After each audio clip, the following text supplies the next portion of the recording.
Hello, this is Cody Carlson doing his case study, Internet Use Violations for EDL 850. Category 1, Problem Identification and Analysis. What do you know? Roosevelt High School, one of the most prestigious high schools in the state. The community is an upper class community full of doctors and lawyers. Dr. Stephen Forbes has been the principal there for 9 years. He's very well respected. He only hires the most highly qualified teachers. So he hired Miss Walker to be his zoology, botany, and genetics teacher.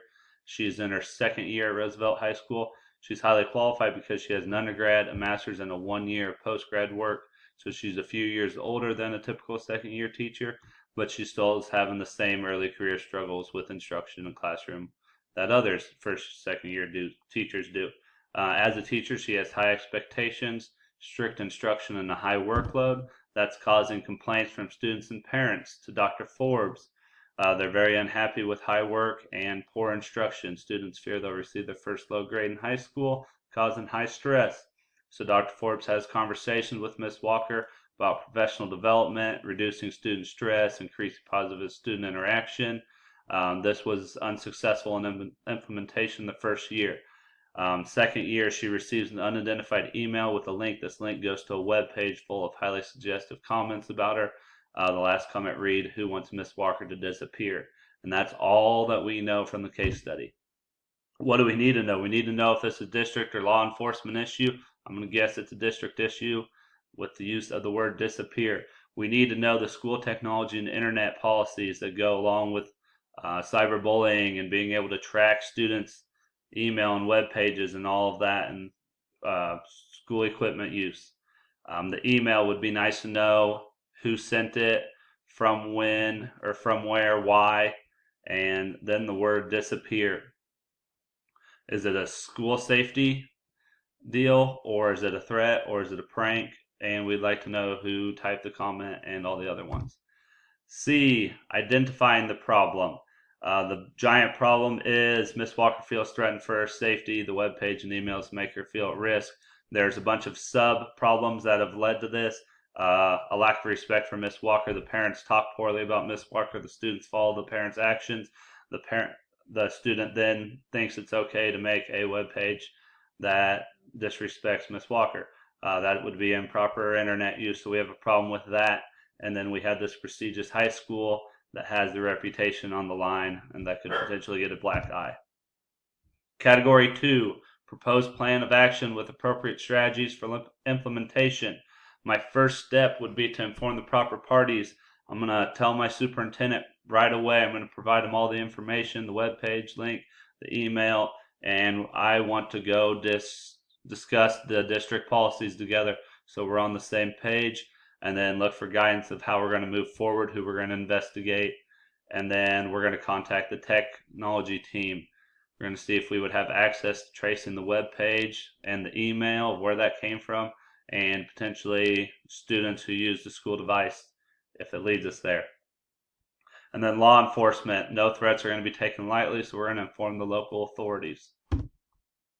Step 2, I'm going to secure safety. Miss Walker's feeling at risk right now. She's freaking out a little bit. We need to make her feel at ease, so I'm going to communicate the steps that are being taken in the investigation to let her know that we're taking care of it. I'm going to be visible. I'm going to stop by her classroom from time to time, and I'm going to be there to support her.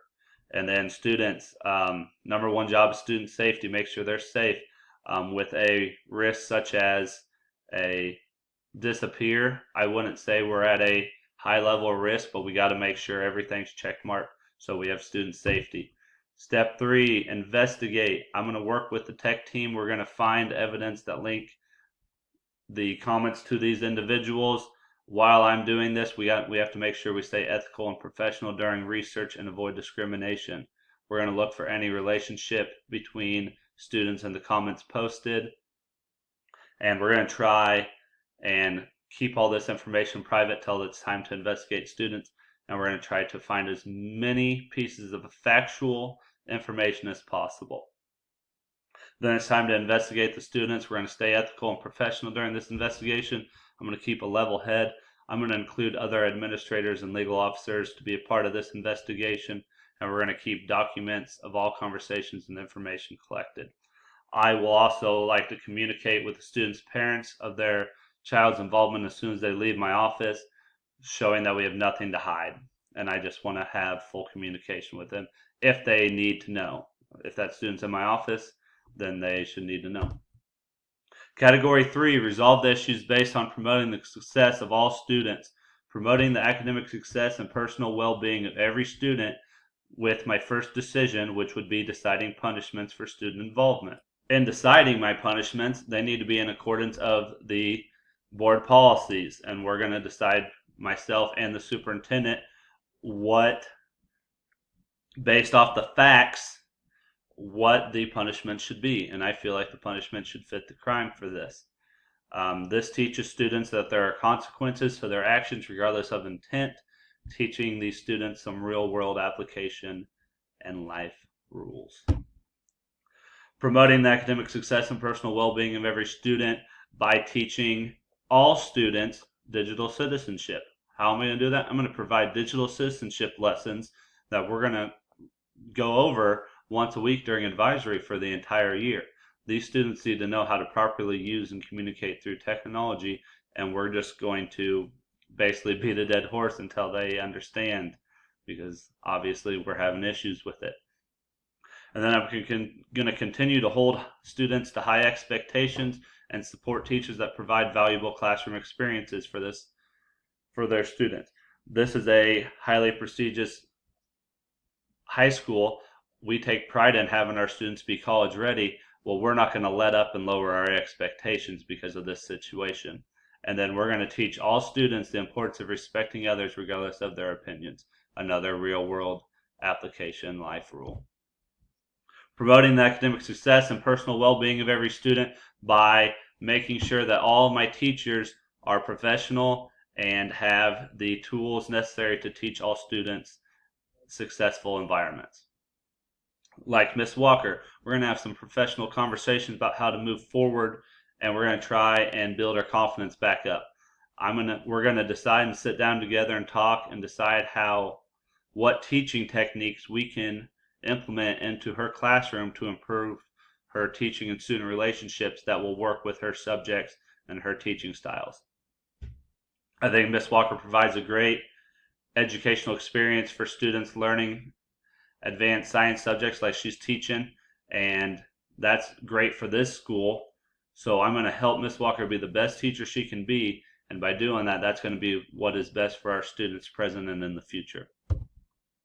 Category 4, debriefing my reflection. I thought, reading through the case study about Miss Walker, that she did a great job of holding students to a high standard according to her subjects. I think a lot of first and second year teachers share a lot of the similar hurdles that she does with instruction, and she'll just professionally grow through it. When I first heard about her teaching styles, I just related it to college, going, well, she's been in college for 8 years.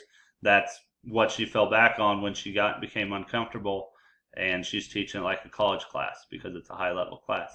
I thought about the situation that maybe Miss Walker exaggerated about, disappear a little bit. It seemed more on the lines of a prank. And then when I thought about the email, I wondered about the motivation. Was the motivation to show the email or the web page to Miss Walker so she would be hurt, or would it be there to notify her so she could put a stop to it? I felt pity for Miss Walker that the parents would go to such lengths to show their disapproval of her classroom and teaching instruction about a first year teacher and go straight to the administrator. Secondly, I felt ashamed of reading about the website that people can just hide behind a computer screen and make vulgar comments about whoever they want when they'd never say it to their face. But that's just the world we live in now, and that's what ashames me. That's happening on a daily basis to all sorts of people. And then I felt remorse for the students who felt they weren't receiving a quality educational experience, whether it was the lazy side and they felt it was too hard, or it was an emotional side where they felt a lack of positive interaction with their teacher. I still felt remorse for them. And then I valued Miss Walker's education. I feel like she's a valuable asset to Roosevelt High School and the subjects that she's allowed to teach and qualified to teach.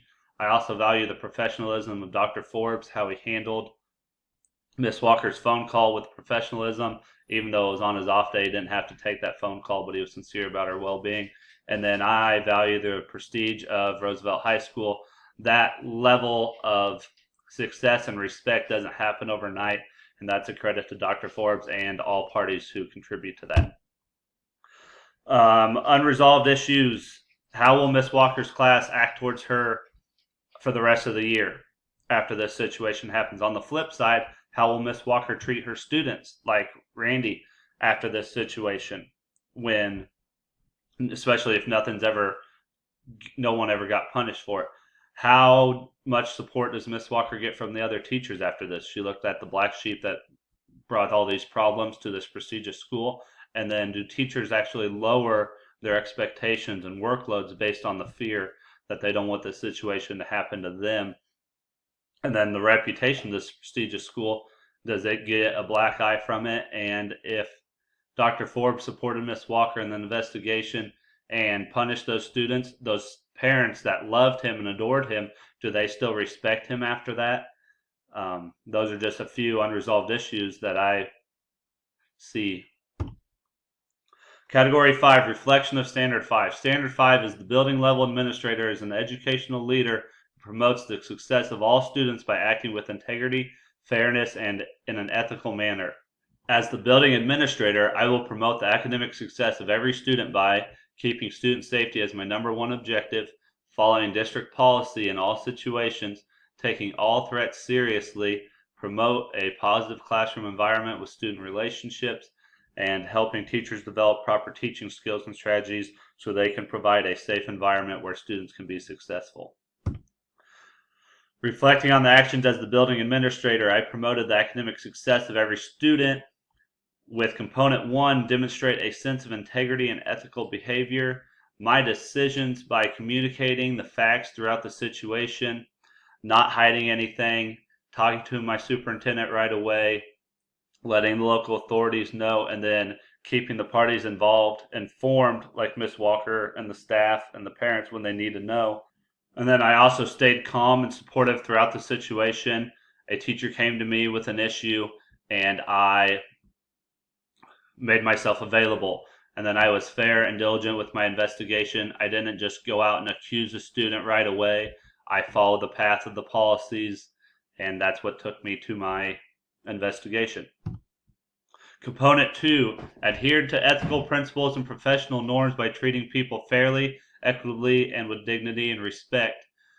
I communicated the facts with students and parents, or with the students' parents. I immediately let them know of the situation. If they were in my office, we handled this in-house. And then I was supportive of Miss Walker and her career as an educator. When I got all these angry parents, I didn't just automatically fire her. We tried to work out the situation, and I kept this situation private. We didn't make just a giant scene of it. Component 3, demonstrate a personal and professional code of ethics.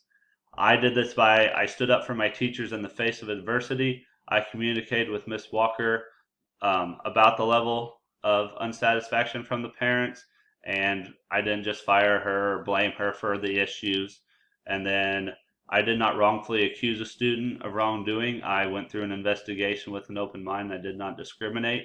And then I communicated the situation with the necessary parties. I didn't keep anyone, I didn't hide anything from anyone. I kept everyone in the loop. My conclusion, it is of great importance for teachers to provide positive interactions and develop an environment of valued learning for our students to have opportunities of academic success.